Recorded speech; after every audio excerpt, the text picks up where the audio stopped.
So explain the difference between, so there's powerlifting, which it's bench press, squat, and deadlift, right? Right. That's powerlifting. And then what you typically compete in some people call it Olympic lifting. Weightlifting. You just call it Yep. It's weightlifting, right? Yeah, that's what my coach calls it. What's the differentiation? So like, why is it just weightlifting? So there's only 2 lifts, and it's obviously in the Olympics, so that's why people say Olympic weightlifting. Yeah. So snatch and clean and jerk. So snatch from floor to overhead, one motion, without stopping. Clean and jerk. You clean it, bring it to your shoulders, and jerk and then overhead. Boom, press yep. it. Yep. Bang overhead. Finish with straight arms. Yep. Those are the 2. Those are the 2 lifts. That you okay.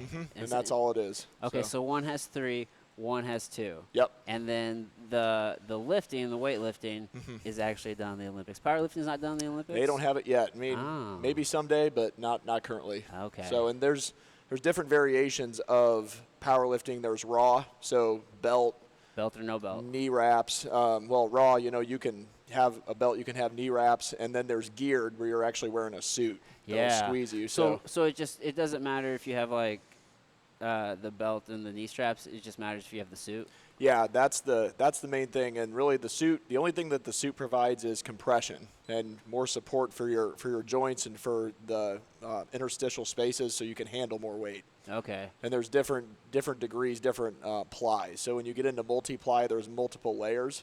Single ply, there's just one layer. So on those suits. So when you hear multi-ply, you get guys that have these real thick suits with multiple layers. Yeah. So are there individual weight divisions based on the suit that they're wearing? Yeah, they have different weight classes. So you got guys lifting at like 181. Yeah. Well, can you have like a multi-ply and a single-ply suit competing against each other? You could, but I mean, they'll have different flights and different categories, so they can rank people accordingly. Because if the more layers you have, the more weight you can handle. Right. So that's more of an advantage. It's like an aid, right? Yep. It isn't. Well, yes, but essentially, I mean, you've got guys. It's not necessarily like a good or bad, right? But it is an aid. Yeah, you got guys throwing a big suit on, and they're squatting. There's guys over at Westside Barbell that are squatting 1,200 pounds with a suit on. Yeah, I mean, there's something for that. I mean, on one note, you are still carrying that load. I mean, that's still on your spine. You still have to bear the load. Yeah, dude. Like. Yeah. The documentary West Side vs. the World. It's on Netflix. If you haven't watched it, you should definitely watch it. No, it's in the queue. One of their guys, Dave Hoff, says I don't train to have the biggest raw squat, which is without a suit and just a belt and wraps. He says I train to have the biggest squat. Yeah. So the most ever. Just period. Yeah, period. The most weight that a human can handle. Yep. Yeah. Yeah, because at the end of the day, like you said, you have to bear that load. Yeah, you still have to pick it up, still have to move it. Yeah. So and the suit provides the support. Holy shit. What's the squat record right now? Do you know? You know what? Probably somewhere around 1,300 pounds. Yeah, and that's probably and that's with the suit more likely. That's a multi-ply. Yeah, so. 100%. Yeah, and that's a ton of weight, man. Holy shit, dude. Those guys are juiced to the hilt. They're using multi-ply. It's how much weight can we humanly do? So what's the most humanly possible? Yeah, dude. And I think that's one of the things that people don't understand, like these little intricacies within the sport, because with anything, if you're just looking at the surface, you're like, well, all they're doing is picking up weight. But like, there's a lot of little things going on that casual got, the risk is so high when you're handling that much weight. You got guys that have the guy that owns Westside, Louis Simmons, talks about how when he was competing, he's blown his kneecap off. He's blown his he's hurt. Dude, he's wrecked. He's hurt.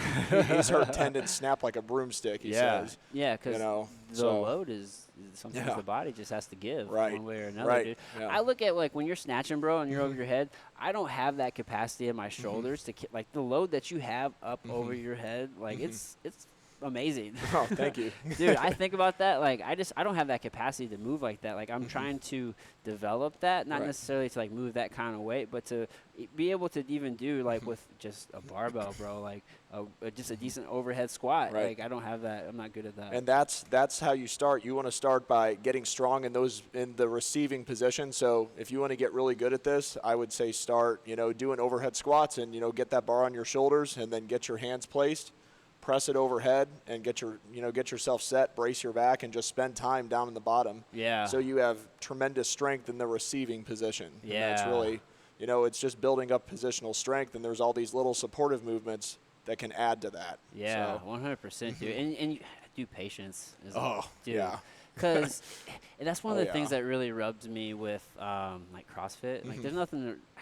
I don't really like hate on anybody's thing, you know what I mean? Right. But you do see a lot of injuries in CrossFit. Oh yeah, and it's totally. And it's often because so many people don't have the capacity, right. and they're doing these things, right. and then they're adding load prematurely, right. and then it's just like you blow out a knee, you blow out a shoulder. Well, that's one of my, that's one of the things that I talk about, when I have people that compete in CrossFit that come in here, because now this is a sport, and they say, well, I got a faster time on Fran, I'm more fit, and I'm like, are you more fit or are you more fit for the workout? Are you better at the workout? Exactly. Like that's very specific adaptation that you've developed. Yeah, I mean that's a skill. If it's a sport, that's a skill base. It's got a skill component. You get better at that. Maybe you just got better at the skill. Maybe you're not stronger. Maybe you're just more efficient.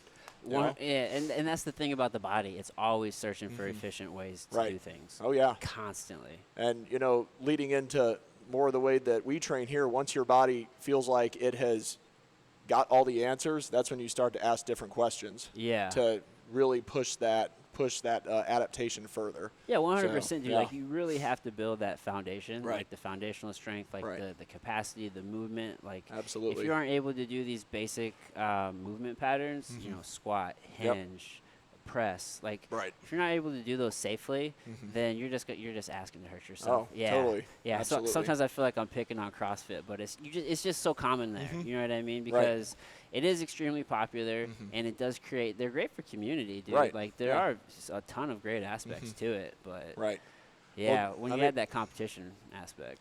Oh yeah, and I think we talked about this last time. When you take someone who's not fit off the couch and you give them movement, they're going to get better. Period. They're going to get stronger. They're going to get more fit.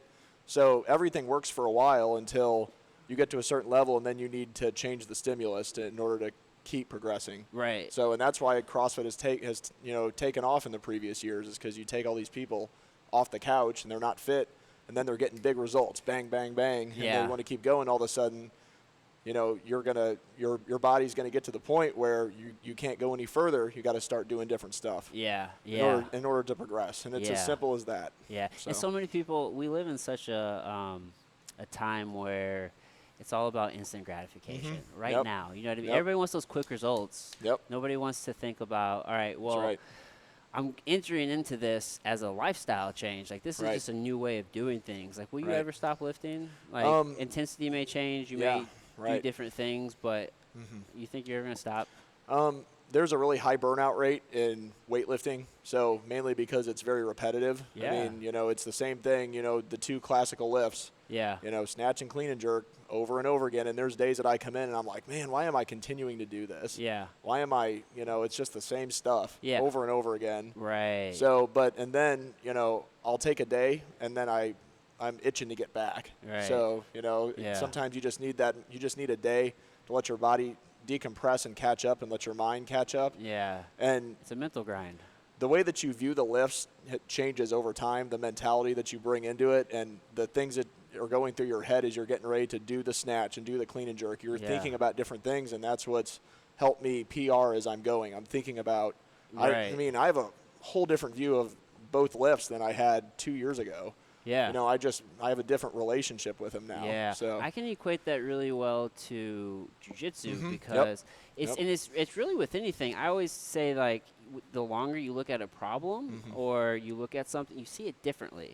For some people, it's like, you see the same piece of art and one day it just hits you different. But like with jiu-jitsu, man, that's why it's so important, where sometimes you have the skill to progress through belts really quickly. And it's like, as a grappler in a whole, like, dude, maybe you're just like a fantastic wrestler and you can go smash purple belts and stuff. But you have that jiu-jitsu knowledge. You know what I'm saying? Like, it takes a certain amount of time sitting in a particular belt to understand things differently, to gain different perspectives. Like, I look at an armbar or a sweep and I just have a completely different understanding, where in the beginning, when you're like a white belt or you're just new to lifting, you're thinking maybe like, all right, I need to keep my core tight. All right, am I hinged correctly? Like, it's different focal points. And then now it's like, those are just there. You don't even think about them anymore. Or you're just thinking of the end result and not steps one. You're thinking about step 8, not steps 3, 4, 5, 6. You kind of lose sight of that. You're just like, okay, I need to get from here to here.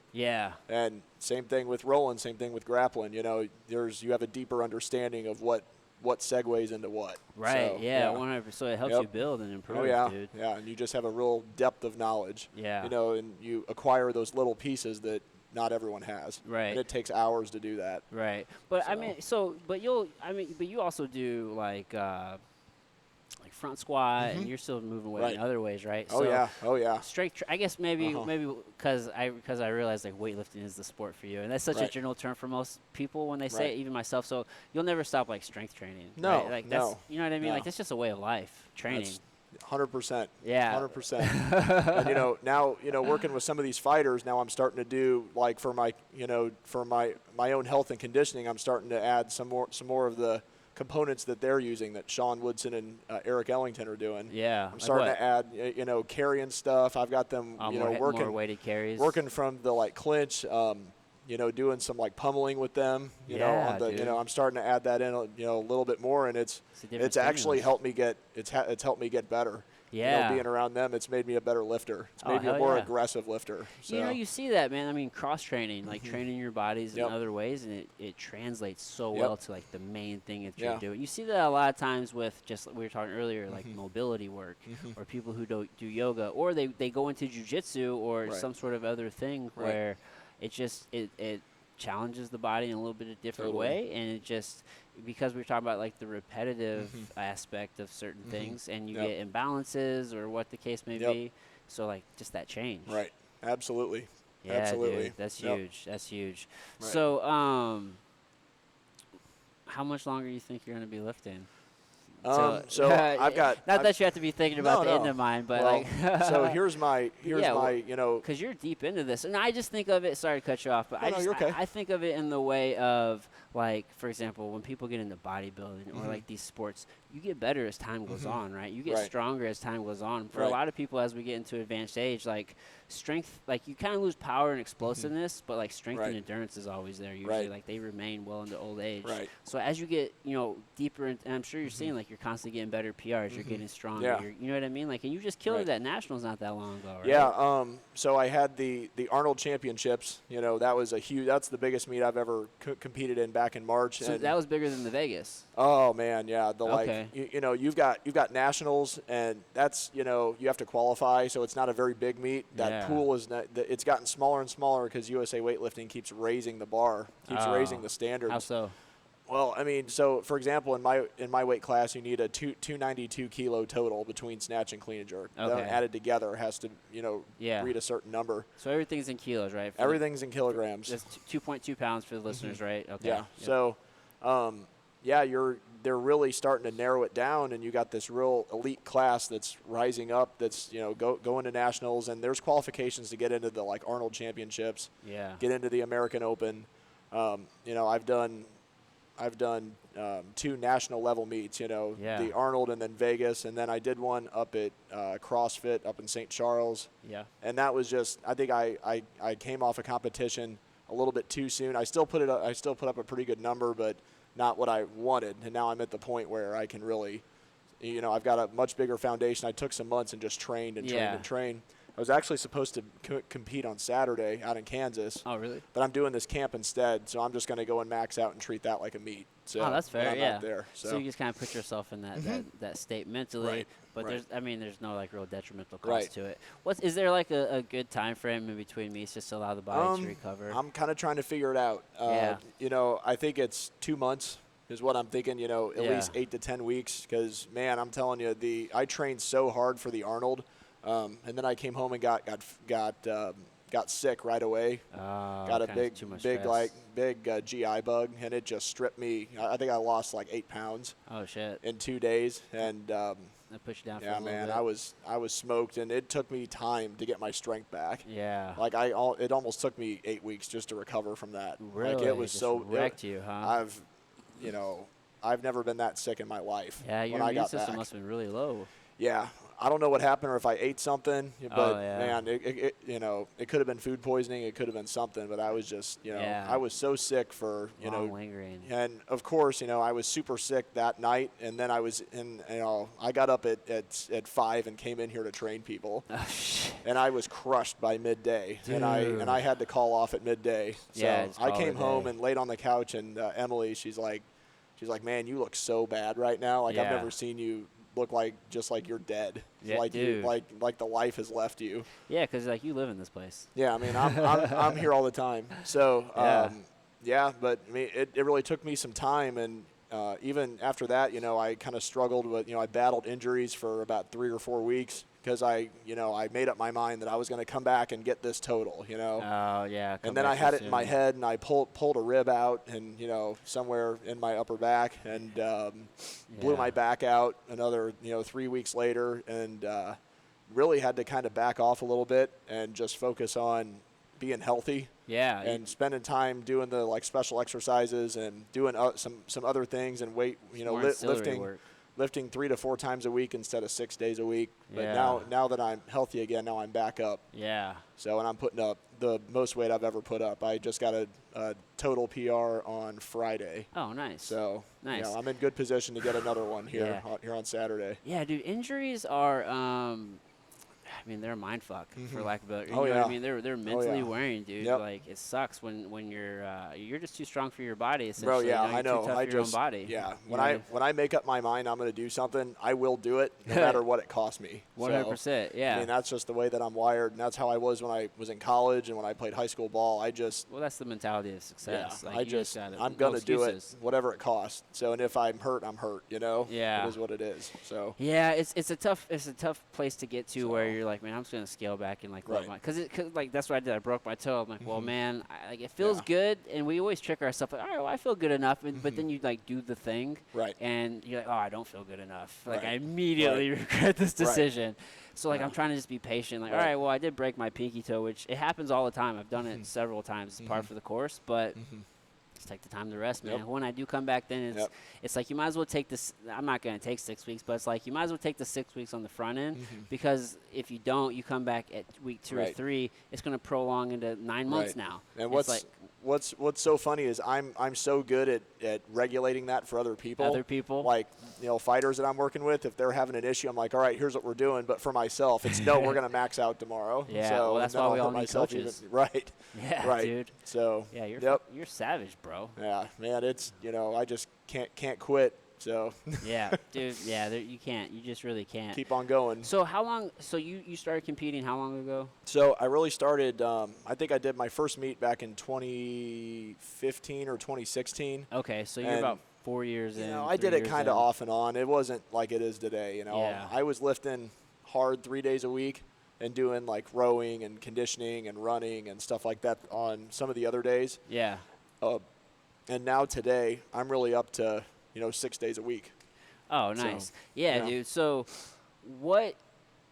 at what point does like a competitor usually kind of like hit their, like, when do they, like, they're peaking, they're running at, the full capacity within a career? From an age standpoint? From an age standpoint, or like maybe, what's the age? And then also like how many years in usually? Because we used to, bodybuilding or this or anything, like, it's a slow development, dude. I think it takes years. I think it's different for other people. I think if you take a guy that's been in like a youth program, that starts lifting at 12, and gets put into some kind of a feeder program and is taught the lifts at a very young age. Right. I think he's going to reach his peak in his late 20s. Yeah, that's like a Michael Herron or something. If you take a guy like me who hasn't been able to, who really hasn't been pushing snatch and clean and jerk and hasn't been doing strength sports that long, and you like get me into it at 29 or 30, I don't have that wear and tear from early 20s. So I mean, and that's kind of the way that my coach put it. He said, you're going to lift at a high level until you're 40.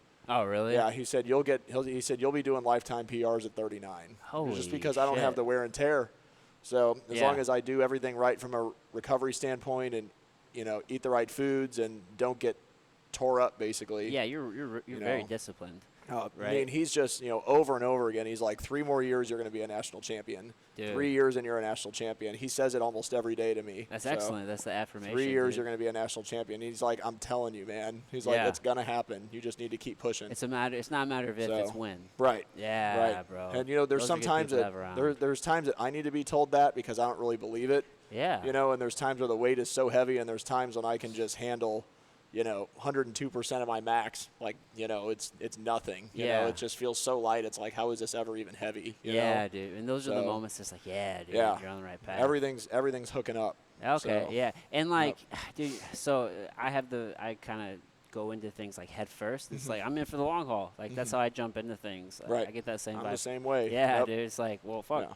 So you're going to be doing this for a long time, dude. Yeah, I'll be in it, and 2 more years I'll be at the, like, Masters level, which is kind of scary to hear that I'm a, like, Masters, but, I mean. Those are the OGs, though, dude. Well, he said when you go to Masters Nationals, like, I could qualify right now. Like, you could load the bar for me, and I would go lift it without warming up, and I would qualify. Oh, really? Yeah, I mean, it's not super high, but, I mean, it's high enough to keep the guys that are posers out. Right, so, yeah. You know, but so what's the age that it transfers over to Masters? So if it's like by your birth date, if you're like 34 by this date, you know, so like 34 and a half to like, you know, to 39 and a half. Like that's one Masters division. 1. That's Masters 1. Masters 2 is, 30 and a half and above.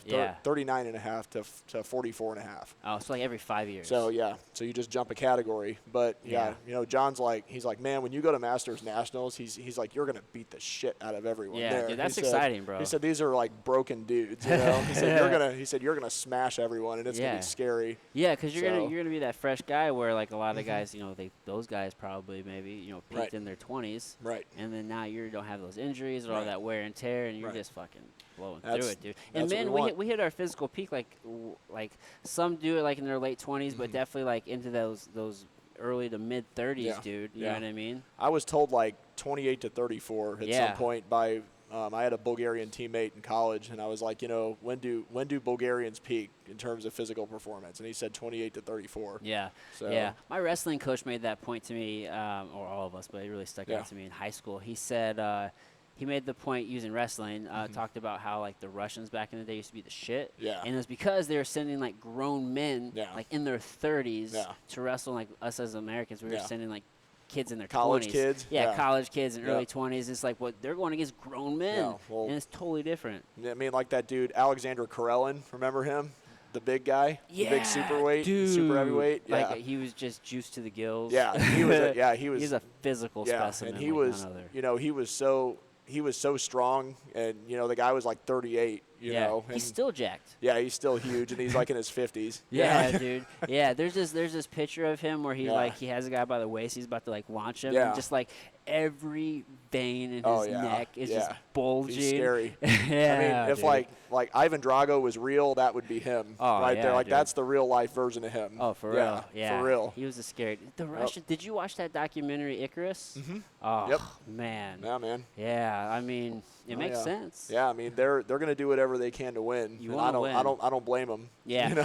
I'm not really and maybe this isn't a popular stance, but I'm not really so much against, especially testosterone use. Especially, I think people always use this blanket word steroids, and it's scary. Right. But like, I'm for sure gonna do testosterone therapy as I get older, just for health. And that's something that I can't touch as long as I'm competing for as long USA as you're weightlifting. Competing, right? Yep, I can't touch it. Yeah. It's all natural, dude. And I got to be careful what I say, because USADA, I've signed all this stuff for USADA. They'll come and bang on my door. So, 100%. Yeah, so but 6 a.m, bro. Yeah, you've got to, you got to really make sure that you're keeping yourself clean, because they're gonna do everything they can do to keep the sport clean. Yeah, 100%, dude. When it comes to that like competition aspect, like, you want to know that everybody's on the same level, right? You know what I mean? So, but unfortunately, there's always when you introduce that competition aspect, there's always somebody trying to win. Right. You of hear course. the saying, if you're not cheating, you're not trying to win. That's what I said. If you're not cheating, you're not trying. But that's what some of the spec ops guys that I've worked with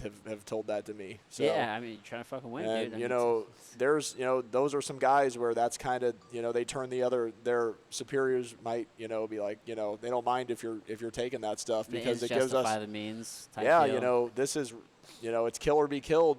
And if it's going to give us an advantage, fine. I'm so conflicted with it, because it's like, it's definitely a situation where it's like, all right, well, if we decided that we're going to be clean, then everybody certainly needs to be clean. Right. And but it's like, sometimes, especially in the case of like baseball, like who really cares if those dudes are taking steroids? Like, is it really worth? And maybe some people disagree, but like, is it really worth tying up like dollars of taxpayers and time, like prosecuting certain people And like at the end of the day, with some of these entertainment sports, like they're just trying to put seats in the like butts in the seats. And same thing for UFC, you know, right? Here's the thing here's the difference on that, and that's what gets me, because like there are like physical dire consequences to that. So if somebody's on steroids, like you really want people to be clean, because like you could really kill somebody with that. But like I think of like Lance Armstrong, where in biking, what was like the top like 50 people were all using EPO. All of them. You know, so it's like. Now everybody's enhanced. So now at the end of the day, if everybody's enhanced, then everybody's on the same plane. He was on more than that. You know what I'm saying? He was on everything. You know what I'm saying? It was crazy what he was using. How much he was using. Yeah, man. It's almost unfortunate that, you know, people can't like if we're all going to agree that we're just going to go in here and just be the best humans. Why can't people just stick to that and just honor the code? Right. And you know, that's the excuse, you know, and, you know, that's why some guys have jumped on the USA lifters, because if they get beat internationally, now it's well, I got beat because, you know, the Lithuanian he's on juice. You know? Yeah. So a lot of those guys are. And they're not wrong, and that's why they say that we're behind the 8 ball, is because USADA is so good at their job, and these other countries have no quality control over that. So there's no know, or there's some kind of thing high up that's keeping them from testing positive. You know, there's some money exchange at some point. Dude, and people don't like to think about it, but like on the international scale, when it comes to the Olympics, I mean, that's like that's a world stage. There's a lot of things happening from like an influence and political standpoint. It's just related to sports that people don't realize. So like winning is huge. Like the cost of winning is huge. Dude. I mean, it's a big pride thing, you know, to win at that high level. Or, you know, I mean, we've got Russia, we got China that's at the top, and we've got Japan that's rising up really quickly now. And you know, and we don't know, they might be juiced up. They sure look like it. Dude, they got real thin skin. You know, you can just look at them and see them. Yeah. Yeah, I know. Like acne's obviously a real one, and then like you can kind of see like a lot of flushness in the face. Usually, like real swollen face. You're retaining so much water. Well, they just look a certain thin skin. It's really hard. Yeah, that's one thing that I've kind of been like talking about recently, is like almost like dehydrated. They just look a certain way. Yeah. I don't know how to describe it, and artificial. I think thin skin is the right term, because they're so muscular. It's like you can see them all the way down to the connective tissue. Yeah, you're very vascular, like everything. Yeah, it's crazy. That's true, man. That's true. They're handling an absurd amount of weight. There's a guy that weighs less than me that's clean and jerking like I think 205, so 451. Oh wow. Yeah, and he's one that I'm kind of wondering. You know? I mean, but also these are guys that have been lifting since they were 8 years old, and they don't know anything else. Yeah, I mean, you develop. When you're in certain countries, you just do it your whole life. And that, you know, that's kind of sad, because that's all they know. They haven't had a real childhood, life. You know. Yeah, they don't know anything but win. You know, and once they are useless, they're out. Yeah, that's unfortunate. That's just like a commodity. Yep. Yeah, dude. And that's how some of these countries operate. But you know, that's why we're the best country in the world, because you know you can be what you want to be. So yeah, dude, we're fucking. I could not imagine living in a place where it's like, all right, well, this is what you're going to do at a very young age. Communist China, what you've just described. You got those kids who do gymnastics their whole life. Yeah, that's another. Yeah, it's the same thing in all these different avenues. I mean, that's what they do. I mean, back during the 2008 games, you know, remember they had the like 14-year-olds for China. Remember that? Yeah. Well, wasn't there an issue with, and maybe I'm just like remembering wrong, but there was like some issues, like some birth certificates or some shit. Yeah, and it was China, as to how old they really were. Right. You know? Yeah. You know, some of them might have been 13 or 12, and they're just at such a high level. You know, really? At that age, that's all they know. So they make them seem older. That's all they knew. That's all they know. So. Whoa, dude. Yeah. That shit blows me away. Yeah, and once they grow and they get heavy, they you know, they fill out, and then they can't execute this. You know, the acrobatics as well. So they're not gonna. You know, then they're out. So they'll bring the next wave in. It's crazy. Line, bro. It is, and that's why they win. Dude. That's why they're so good. Yeah. So. Yeah. Man, I'm not a big fan of kind of, I don't know, maybe kind of a segue there. I'm sorry. No, it's okay. Yeah, I'm not a big fan of like supplements. Really, I take certain things. Like I take a greens mix every day just for like the micronutrient density. But like outside of that, that's probably the one thing I'd recommend, even over a multivitamin, because most multivitamins are typically, I mean, you can get them in capsules, but typically they're like a hard press tablet. You know, like sometimes you get a soft press type tablet, which even then have a little bit better bioavailability, but not as much as like a powder or something. So, and what most people don't know, like that's coated in petroleum, which like that's not good for digestion. So over a multivitamin, I often recommend like a greens mix or something to get that nutrient, that micronutrient base. So like I do that. And then I'll add like a few single things like chlorella or spirulina, ashwagandha, just like little that is missing or whatnot. But that's about, like, I'm not big on it, man. Like, I mean, if you want protein, like, I actually use hemp protein personally. But like, just make sure it's a good protein. Outside of that, I mean, I'm going to start actually. I want to do something with some creatine. I've actually never taken it. It's one of the safest and oldest things I ever studied, and what kind of tipped me over the scale was I don't want to necessarily do it for like anything like muscular, but for like the brain benefits. And maybe we talked about this on the last podcast. I don't know, but yeah, I'm not big into like just taking shit. I'd rather just get it through food and just do it. There's so many things so many nutrients you can get just from like going outside and like walking in the sun with like, you know what I mean? Get as much sun exposure as you can and like getting good food and drinking good water. Yeah. I mean, that's obviously the way to go for like what I'm doing. I've been picking up a little bit of extra, grass-fed whey protein. Greens, like you said, we sell greens here. Branch chain amino acids a couple times a day.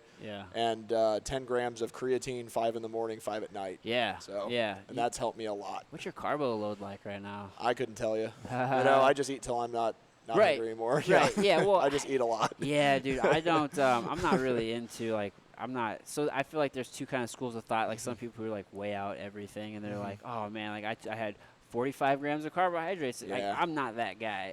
I kind of feel like that's almost as much of a disorder as anything else. And that's just, I like to listen. Just listen to your body. I mean, when I'm hungry, like for example, today I had sweet potatoes, Mexican cheese, beans, chicken, and I put two strips of like really cooked bacon on the top of it, like real like crispy. All real food. And that's what I was eating when Rick came in today. And dude, that's where it's at. And you can eat so much of that and just get the nutrients. And you don't feel bad or bloated after. You just feel like you just had a good clean meal. And then like I don't have like a super high carbohydrate diet, but like with the activity that I have, like I listen to my body. It's like, dude, like you need carbohydrates right now, dude. And I'll smash potatoes. I love potatoes, dude. And rice, and I like popcorn too. I'm a big popcorn guy, especially make it on the stove. Me too. I'll take a little Amish butter and melt it and pour it. Oh yeah, it's so good. Oh dude, there's just nothing like it. That's my late night when I'm sitting on the couch. I'm like, man, I'm hungry. I'm gonna go make some popcorn. Dude, ditto. And it's such, and like, I mean, you're getting like, it's a healthy like insoluble fiber. I mean, you're getting a good carbohydrate. I make it with like some EVOO, so it's just like you're getting like a clean fat and some carbohydrate. Like absolutely. Like, dude, it's all good. There is nothing wrong with that at all. I've been doing salt on it. Me too. Oh, dude, I don't restrict my sodium levels, dude. Like so many people, like it's an essential electrolyte. Like you need it. There's some correlation, and one of the guys that I work with here would just beat me up right now because he was talking about how important your salt intake is to like strength training. Yeah, dude. And there's this diet called the vertical diet that a lot of my guys have been getting really into. Stan Efferdine. Yep, I was just gonna say, and I've been doing. The red meat and the rice, the white rice, and I do cilantro and, lime juice in there. So, and the lime helps with, like, the nutrient absorbance of, like, beans and different things. And it tastes really good. Yeah, dude. Yeah. So it's been good. Yeah. So it's also what? It's, like, I think carrots are on the diet. It's only, like, a handful of things. Yeah, vegetables. Like vegetables, eggs, right?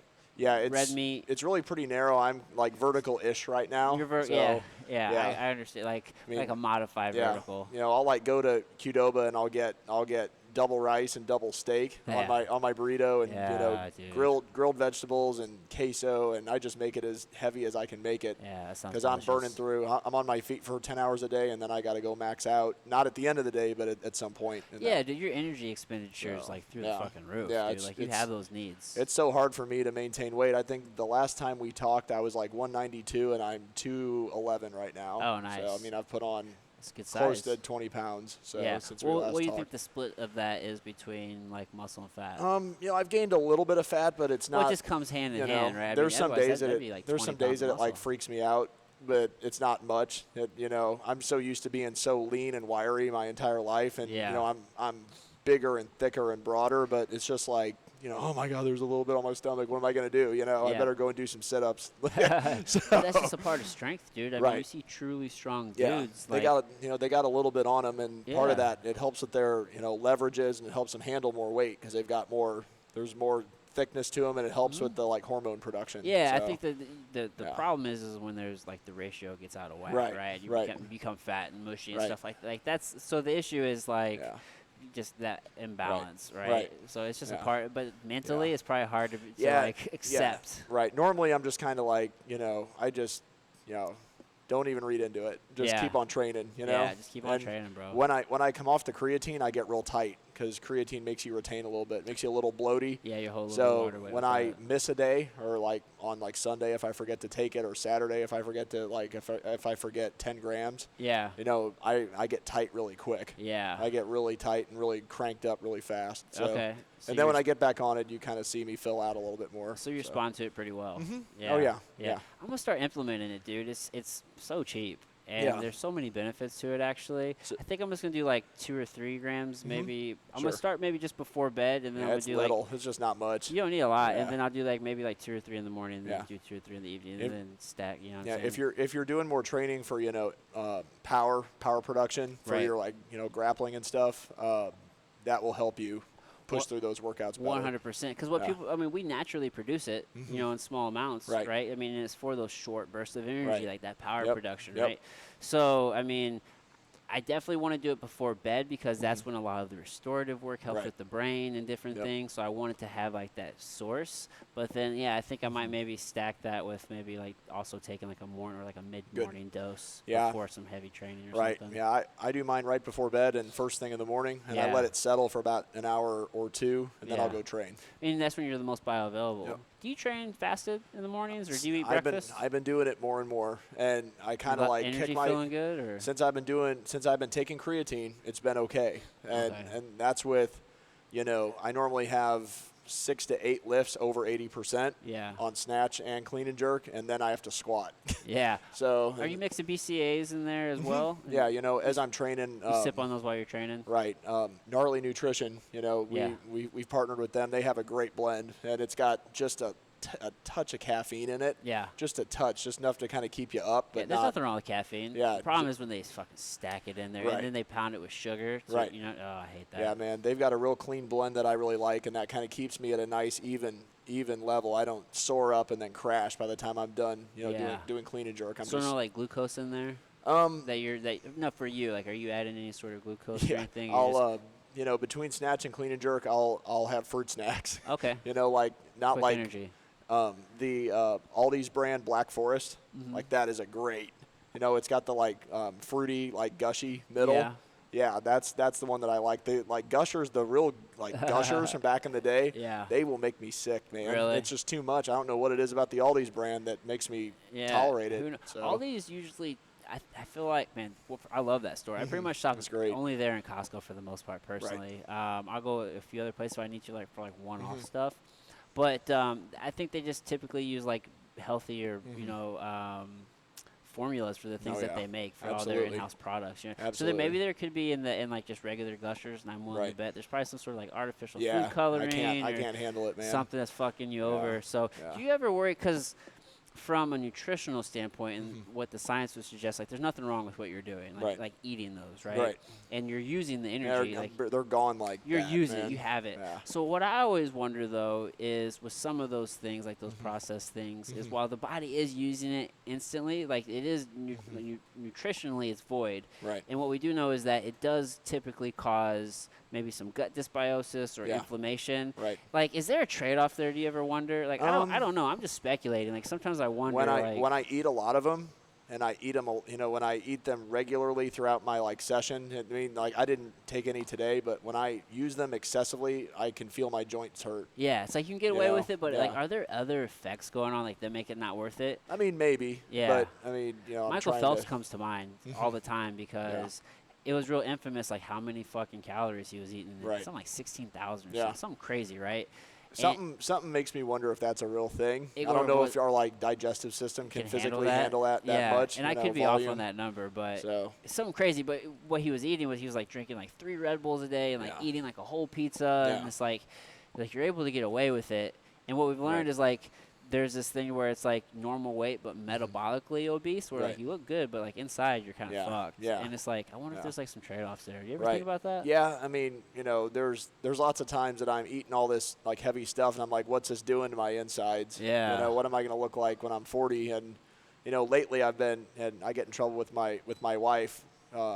She was hassling me about what I was eating the other day, and I said, hey, I'm here for a good time, not a long time. That really upset her. So, and I said it as genuinely as possible. You know, I was not playing. I said, like, I don't care, you know. You're just not worried about it. So I said, I want to be as strong as I can be, you know. Yeah. And so I need to be careful with what I say with that. I might get myself in trouble. Yeah, dude. So can't upset the wife. That's right. So, she wants you to be 100, bro. Oh man, you know, I see all these old people walking around sometimes, and I'm like, man, I never want to be that way. I don't even want to be that old, man. Yeah, I don't mind being old, but I definitely want to get the most out of the years, dude. Like for sure, it's so important for me to like age gracefully. Yeah, that just kind of scares me, man. The whole prospect of, you know, losing the ability to do things. Yeah. So. You know what used to scare me the most was I did not want to lose my mind. Like I didn't want to get like Alzheimer's but it's actually really reassuring what we're learning with science and different things, how it's like the brain's inability to like process glucose. It's essentially they're starting to call it like type 3 diabetes, right? Yeah. So to know that you have more control over it, it's just there's just a whole unfortunate like generation or 2 generations of people who are just given like wrong or just false information. Well, what's for whatever reason. You know, what's the technology going to be like in 30 years? Dude, you know, get a whole it's new going to body, be stupid. bro. It's going to be stupid soldier. How good it is. Right. Yeah. Dude. Or, you know, will we have our brain in a computer, you know? Will we? Maybe. Does that stuff scare you? It does kind of scare me. It does. And, you know, there's companies out there. I was reading something the other day. They are creating computers, quantum computers, that are faster than our brains are. Yeah. And that's scary to me. Yeah. Yeah, dude. What are they going to do with them? I don't know. They're not available to the public, I'll tell you that. Yeah. So, Are they already out there, though? Because I feel like the military and the government, like, they have so much shit, dude. It's like, what are they working on? I think it's heavily regulated if they do have it. Yeah. So, you storming Area 51, bro? We going? We going? Let's do it. Man. Let's do it. They can definitely stop everybody. Let me tell you right now. I don't know why you would ever even, like, really take that proposition seriously. Right. Like, you get so fucked up. Right. Yeah. Well, one of my guys knows the area very well. Yeah. You know, that trains here, and he goes, Matt, it's a 10-mile 2-lane road in, and there's nothing, and they'll get everyone in there, man. Dude, so I had round them up. Josh Sampo, do you know Josh Sampo? Dude, he used to live in the town, like right outside of that, door? dude. Wow. And I mean, he's telling me like every day, dude, there's a bus that goes in and goes out. All the windows are blacked out. Yep. Dude, yeah. Yeah. So nobody can see who works there, is what he told me. Well, you know, part of me thinks, you know, they've probably got some hot technology that, you know, that like Nazis had. Who knows? We don't know. The Nazis did a whole bunch of crazy shit, so man. I think that we've confiscated some of that, and I think some of it is stored there. So could be. I mean, it makes the most sense, right?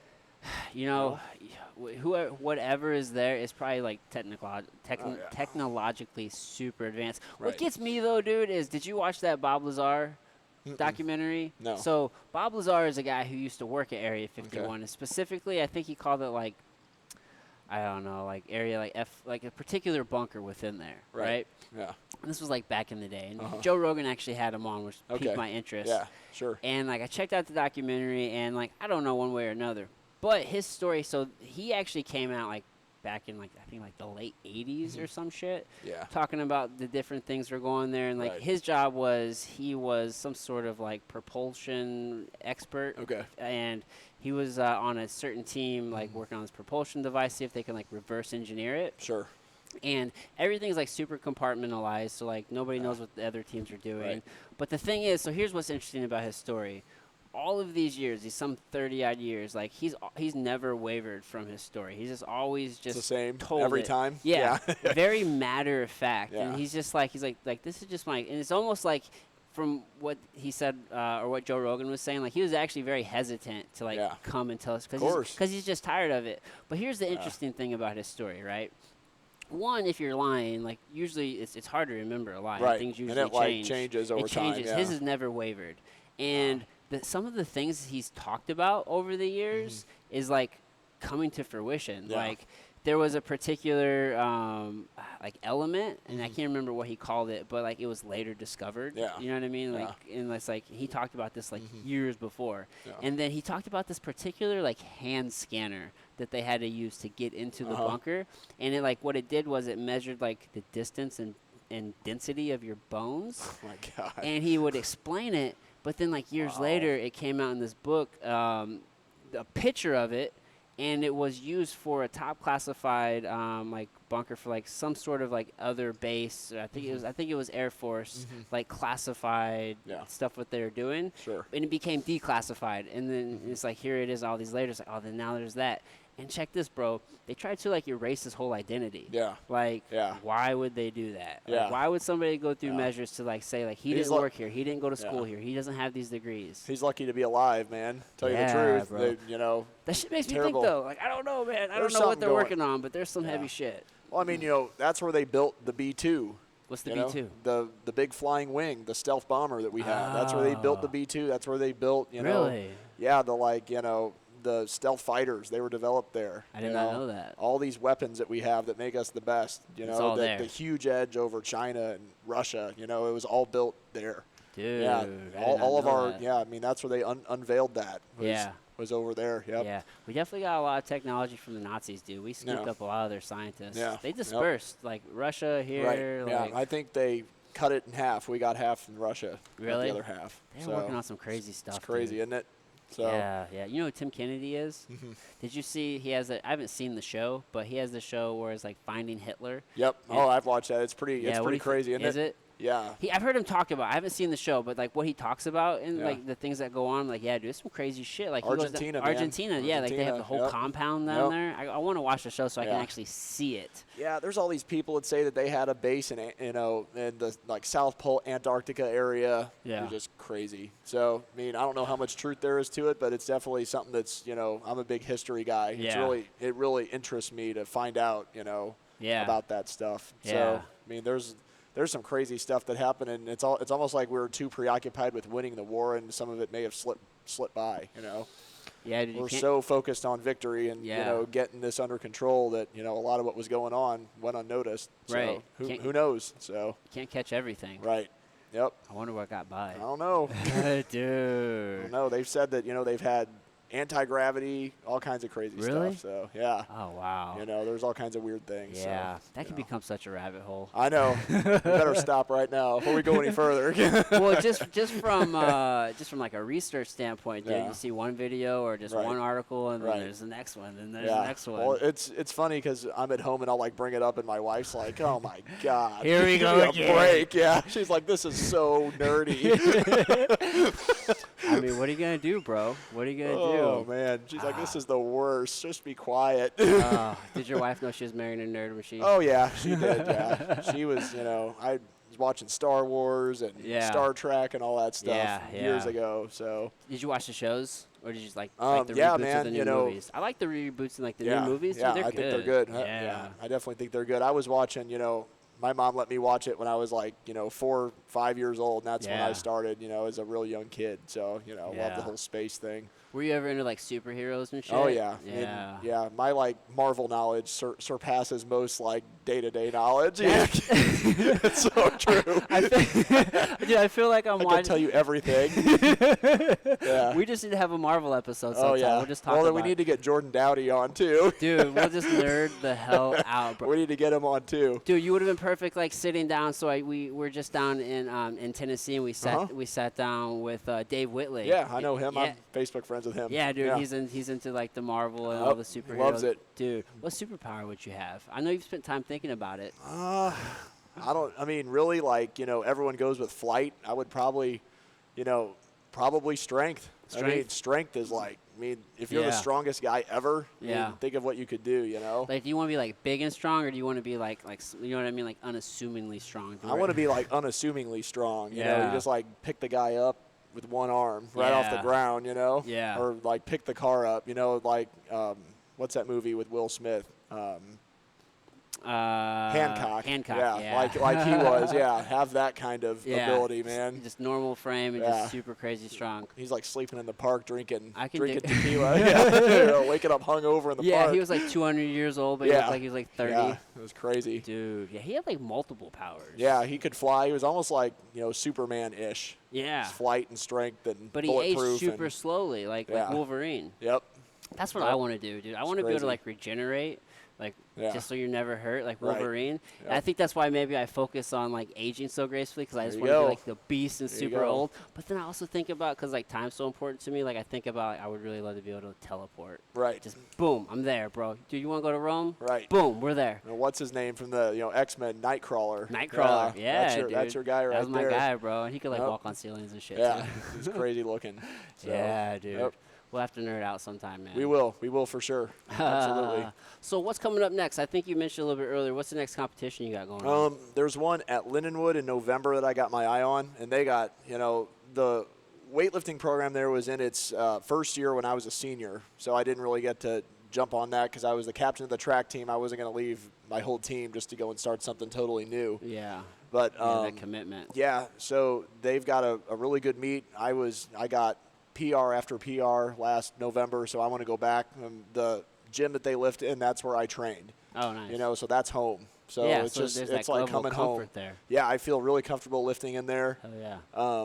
They got nice facilities. Yeah, dude. it's really good. So, dude, from the time we were there, that campus has just erupted. Oh, it's crazy, and I think it's only a matter of time before they end up going, Division I. Division I AA. Yeah. So I think they pulled back on the Bellevue campus, and they're probably just going to put all their attention into their main campus. That's what I would do. That's what I would do too, dude. Turn St. Charles into a college town. Yeah, dude. Turn into like a full D1 university, bro. Like, that'd be exciting. Yeah. I mean, they need to build the indoor track and stuff like that. But I think they're on the right track. Well, they already got strong programs, and with their track and their football programs, pretty decent, right? And their wrestling programs strong, right? So it's like you have good foundational sports. I don't know how their basketball program is. I don't know. If I mean, they were decent when we were there, but that's something they need to keep working on. So right on, dude. But so I'm going to do that and go back to the Arnold next year, 2020 in March.